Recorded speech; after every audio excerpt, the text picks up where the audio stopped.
পৃথিবীর কোনো শক্তি নাই এই নির্বাচনকে ডিসরাপ্ট করার মতো, কোনো শক্তি নাই।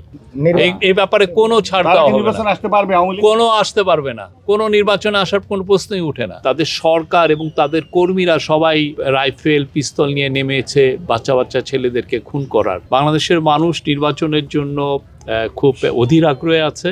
আপনি যেখানে জানেন, যে আমি নড়িয়াতে আসছি, আমি সব জায়গায় ব্যানার পোস্টারে আমি দেখলাম সয়লাভ হয়ে গেছে। মানুষ 15.5 বছর স্বৈরাচারে 15.5 বছর একটা ভালো ইলেকশন পায়নি, তো মানুষ একটা ভালো ইলেকশন চায়, তো সেই জন্য সবাই ওয়েট করছে। আর যারা পতিত স্বৈরাচারের যে পার্টি, তারাই নিজেদেরকে নির্বাচন থেকে আউট করে দিয়েছে।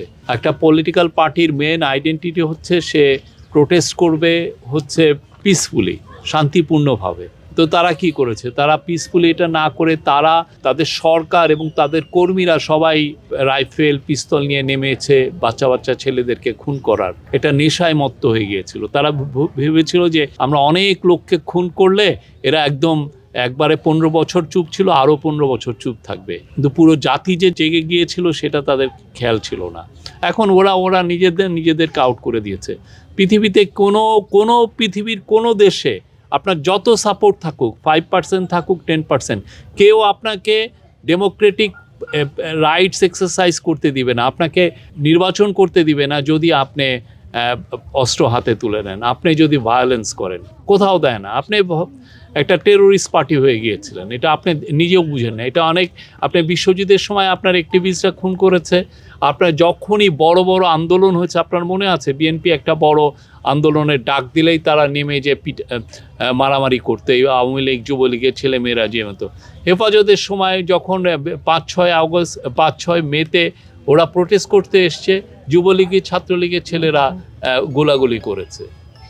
এখানে হাজারো নিদর্শন আছে, হাজারটা আছে, এবং প্রত্যেকটা ক্যাম্পাসে তারা টেরোরাইজ করে রাখতো। কোনো ক্যাম্পাসে কোনো পলিটিক্স করতে দিত না এই ছাত্রলীগের ছিল। তো তাদেরকে কে ডেমোক্রেটিক রাইটস দিবে? বাংলাদেশের মানুষ নির্বাচনের জন্য অধীর আগ্রহে আছে। কোনো ধরনের কোনো চ্যালেঞ্জ কিছু না, কোনো ধরনের। আর যারা আইন শৃঙ্খলা অবনতি করার চেষ্টা করবে, আপনারা দেখেছেন কালকে কয়েকজনকে অ্যারেস্ট করা হয়েছে। যারা এটা করবেন, যারা আইন হাতে তুলে নেওয়ার চেষ্টা করবেন, কঠোর হাতে দমন করা হবে। এবং যারা আমরা বারবার বলছি, অনেকে অন্যায় ইলিগাল দাবি নিয়ে রাস্তায় নামতে চাচ্ছেন, তাদের বিষয়েও এই গভর্নমেন্ট যথেষ্ট কঠোর হবে। সচিবালয়ে 11 জনকে অ্যারেস্ট করা হয়েছে।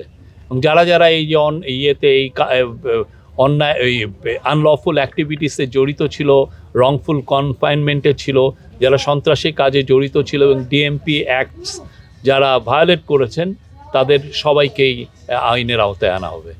এটা উনি আমাদের চিফ অ্যাডভাইজার বলেছেন যে উনি এটা অ্যাকসেপ্ট করবেন হচ্ছে তফসিল ঘোষণার সাথে সাথে। তো সেই জন্য আর কি এটা ওনারা আগের দিন পদত্যাগপত্র জমা দিয়েছেন, বাট উনি বলেছেন যে এটা অ্যাকসেপ্টেড হবে হচ্ছে তফসিল ঘোষণার সাথে সাথে। এটা